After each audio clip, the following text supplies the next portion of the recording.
Le 7-9, tous les jours, toute l'année, réveillez-vous sur France Bleu Paris.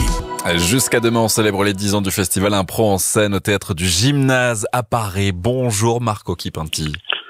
Bonjour Johan. Ravi de vous accueillir ce matin, cofondateur, président de l'association qui gère cet événement.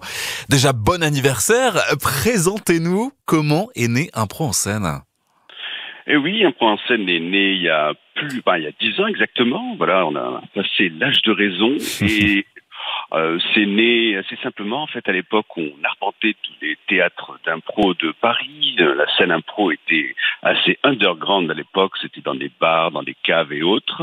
Et à force de filmer, on s'est dit, pourquoi pas tous les réunir dans un même événement. Et c'est comme ça que sont nées les 12 heures de l'impro. Et c'était en 2014. Et depuis, c'est passé de l'archipel aux 3 salles du théâtre du Gymnase. Ouais. On peut le présenter comme le plus grand festival français d'improvisation parce que vous êtes une référence aujourd'hui.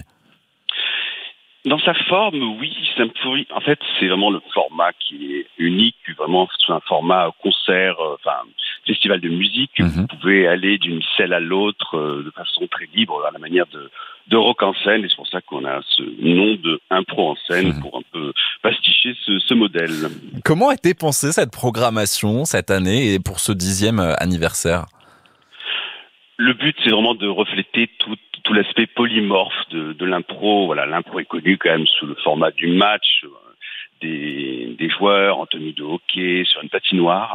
Et le but, c'est vraiment de montrer toute la diversité. Alors la diversité à la fois dans les formes, que ce soit des histoires courtes, des histoires longues, des histoires à la manière de Colombo ou de la scène ou de la BD Black Sad. Là, c'est aussi montrer la diversité au niveau France. On a 23 villes représentées. C'est vraiment de montrer un miroir de l'impro telle qu'elle est en France aujourd'hui. Mais ce qui est chouette d'ailleurs, c'est parce qu'on parle de l'impro et de l'improvisation, mais en fait cette impro elle est plurielle.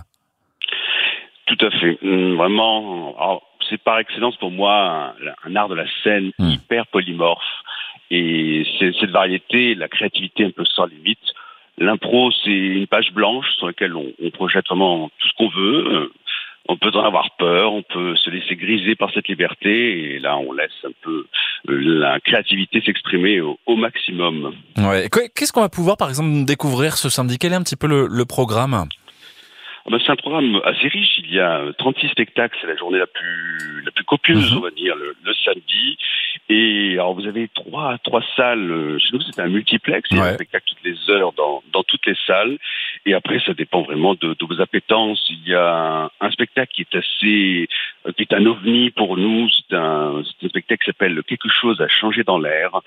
C'est de l'impro, mais très corporel. C'est vrai que l'impro est souvent vu comme un art de la répartie, vraiment un art du verbe.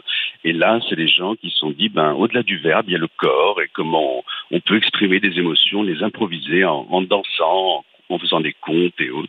Donc ça, c'est un très très beau spectacle qu'on vous recommande. Après, il y a des genres assez variés. Si vous aimez les mangas, il y a un spectacle qui est inspiré d'un manga qui s'appelle Tsokyo, le shonen improvisé. Et là, si vous êtes vraiment dans ce type de culture, c'est peut-être le lieu où l'impro vous ressemblera le plus à un épisode de Naruto. C'est génial, mais c'est vraiment un bel événement avec une ambiance aussi qu'il faut vivre. C'est vrai qu'on le constate, le théâtre d'impro se développe, trouve un public de plus en plus nombreux et même aussi de plus en plus large. Qu'est-ce qui explique ce succès ? Moi, je dirais qu'il y a 2 choses. Il y a la première, c'est l'amitié qu'on voit sur scène. Je pense que les gens ont besoin de sentiments quelque part. Les improvisateurs, c'est une cordée qui est au bord d'un gouffre, qui est l'une des plus grandes peurs qu'on ait, c'est la peur du ridicule. Ouais. Et voilà, quand on va sur scène sans texte, c'est très dangereux. Et donc, voir cette cordée un peu se balancer au-dessus du vide sans texte, les gens sont assez impressionnés comme un tour de cirque, je pense, au-dessus du vide. Donc ça, c'est la première chose, je pense, qui explique le succès. Et après, la deuxième chose, je trouve que l'impro, c'est l'art qui s'assimile le plus à la vie. On a une liberté totale si on le veut. On peut en avoir très peur et se laisser un peu submerger par ça.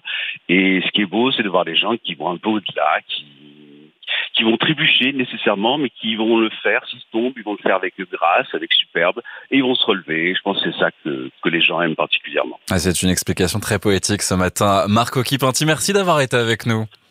Merci à vous surtout de m'avoir accueilli. Très bonne journée, très bon week-end. Merci, vous aussi. Profitez bien de ces 10 ans. Cofondateur, président de l'association qui gère Impro en scène. 10 ans donc célébrés tout ce week-end au théâtre du Gymnase. C'est à Paris. Grande fête qui s'annonce. Et pour retrouver toutes les infos, la programmation complète, rendez-vous sur le site improenscène.com. Côté musique, pour vous accompagner de bon